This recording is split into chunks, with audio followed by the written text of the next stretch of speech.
Hi all and welcome back, and in this video I'm going to be taking a look at what I consider to be 10 hugely underrated Star Wars LEGO minifigures that I've got in my collection, and to gain your thoughts on why they aren't as sought after as others. Let's take a look.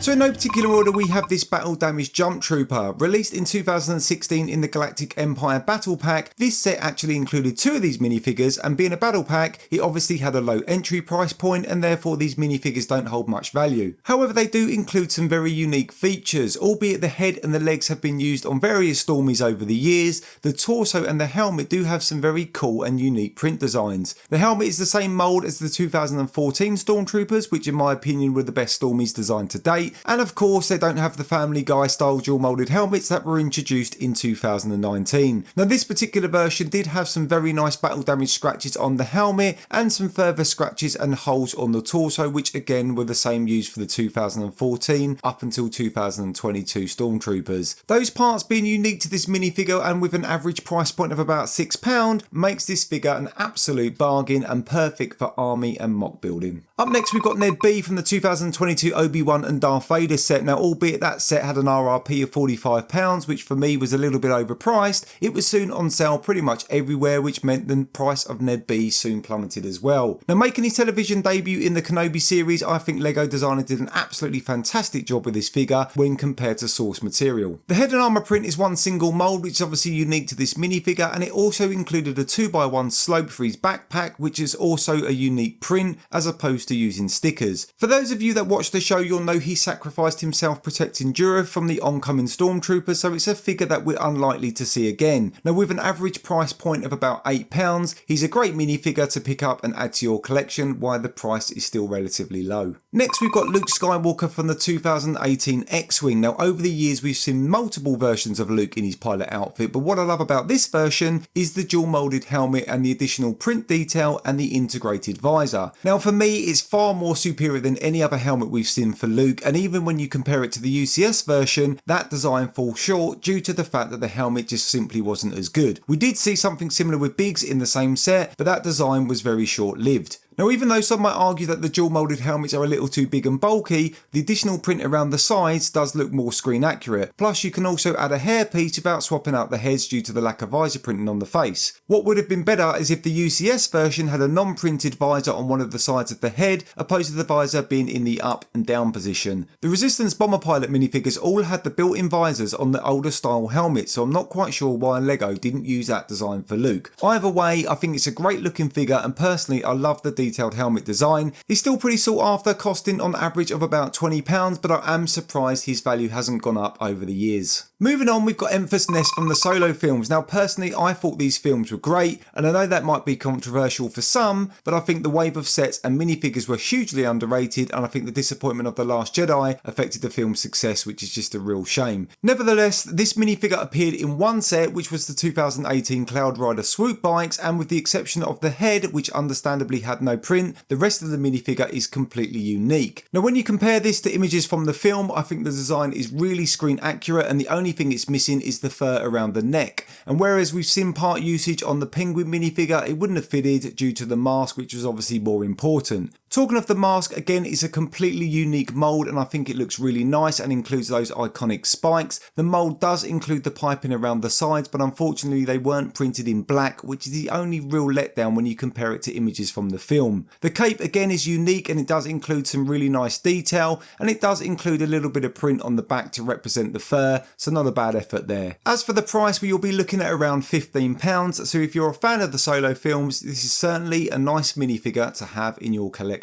Up next we've got Bossk from the 2017 Bounty Hunter Speeder Bike Battle Pack. This is the only version of Bossk we've seen since he first appeared back in 2010 when he came in the 3rd edition of Slave 1, and then a year later in the UCS Super Star Destroyer. Now whereas that was a really nice example of the character, this updated version is certainly a vast improvement. He has the updated head mould, which is now in olive green as opposed to sand green, which I think is more screen accurate, and unlike his predecessor he now includes some leg printing and some claw printing around the feet, which I think is really nice and something that LEGO could have easily skipped, being a low end figure for a battle pack. Now whereas the figure will cost you around £12, you might actually be better off picking up the set itself, because it does include 4 out of the 6 bounty hunters from The Empire Strikes Back, with Zuckuss being unique to the 2019 anniversary Slave One and Boba Fett coming in a wealth of other sets. It's a great original trilogy minifigure, and in my opinion one that should not be overlooked. Up next we've got C-3PO, which was an exclusive promotional polybag minifigure from 2015. Now in the UK this was available with purchases over £15 in Toys R Us, but it could also be purchased separately for about £5 in various Legoland parks. Now hear me out with this one, because albeit the design isn't the iconic version of C-3PO that we all know and love, as this one included the red arms which were referenced in The Force Awakens, it's got pretty much everything that you would want from a C-3PO minifigure. It includes both highly detailed arm and side leg printing, which is something that we didn't get to see on another C-3PO until it was released in the UCS Landspeeder in 2022. Being exclusive to a poly bag, which usually means it increases in collectability, DJ excluded of course, I'm really surprised you can still pick up a sealed version of this poly bag for under £10, which I think is a bargain and therefore hugely underrated. Up next we've got Chirrut Îmwe from the Imperial Assault Hover Tank, which was of course part of the Rogue One wave of sets released in 2016. Now not only was this film one of the best Star Wars movies we've seen since the original trilogy, Chirrut Îmwe was such a cool character from the film. The minifigure had dual-sided printing to the face, which looks great, plus some really detailed printing on the front and the back of the torso. The standout part of course was the printed camera, which is unique to this minifigure. A character we're not likely to see again unless LEGO decides to do a reboot of some of the old Rogue One sets for its 10-year anniversary in 2026, but for now this minifigure will cost you around £12, which I think is an absolute bargain. The final 3 minifigures are all from the same set, which I also think is one of the most underrated sets released in recent years, being the Master Builder series Mos Eisley Cantina. Now the set itself had 21 minifigures, 9 of which were unique to that set, and being an original trilogy minifigure set, some of these have never been seen before, which is why I think they're hugely underrated. The first one being Dr. Cornelius Evazan, who made his screen debut in A New Hope, but also made a cameo appearance in the Rogue One movie. It's a great looking figure with dual-sided head prints, and it also shows his scars and disfigured face perfectly. The torso print is also pretty nice, showing his tattered shirt. The only small disappointment is no printed legs, and on the basis he does have a blaster in the set, not giving him a gun belt felt kind of lazy to me. Being an original trilogy minifigure and not one that we've seen before, I think he's a great addition to any collection and a bargain at around £8. The next figure is Evazan's sidekick Ponda Baba, and I absolutely love this figure. The mould for the head is just perfect, and I think LEGO could not have done a better job with that. Like Evazan, he has some really nice torso printing to the front and the back, but again it's just a shame that his legs are plain brown, especially when you see him draw his blaster in A New Hope before Obi-Wan cuts off his arm, so a gun belt would have been the icing on the cake. His price, albeit slightly more than Evazan at about £20, I think it's pretty cheap for such a nice figure, and you can certainly see why these two guys are wanted men. The final minifigure today is the Garindan Spy, who provided information about the location of Obi-Wan and Luke to the Empire in A New Hope. It's a great minifigure, and I think LEGO did a great job with the trunk mould. It includes the goggles, which match perfectly with what we see on screen. The minifigure does average at around £30, so the most expensive of all those that I've mentioned today, but the torso and the trunk piece are the only unique part of this minifigure, so if you want to pick it out slightly cheaper you could try buying those parts individually off Bricklink. So there you go ladies and gents, that's 10 minifigures that I think are hugely underrated and have relatively low price tags to match. There's plenty more minifigures I could have added to this list, so let me know in the comments below which ones you think I've missed, and as always thanks for watching, and if you've enjoyed the video please give it a thumbs up and consider subscribing to my channel for more LEGO Star Wars content. I'll see you on the next one.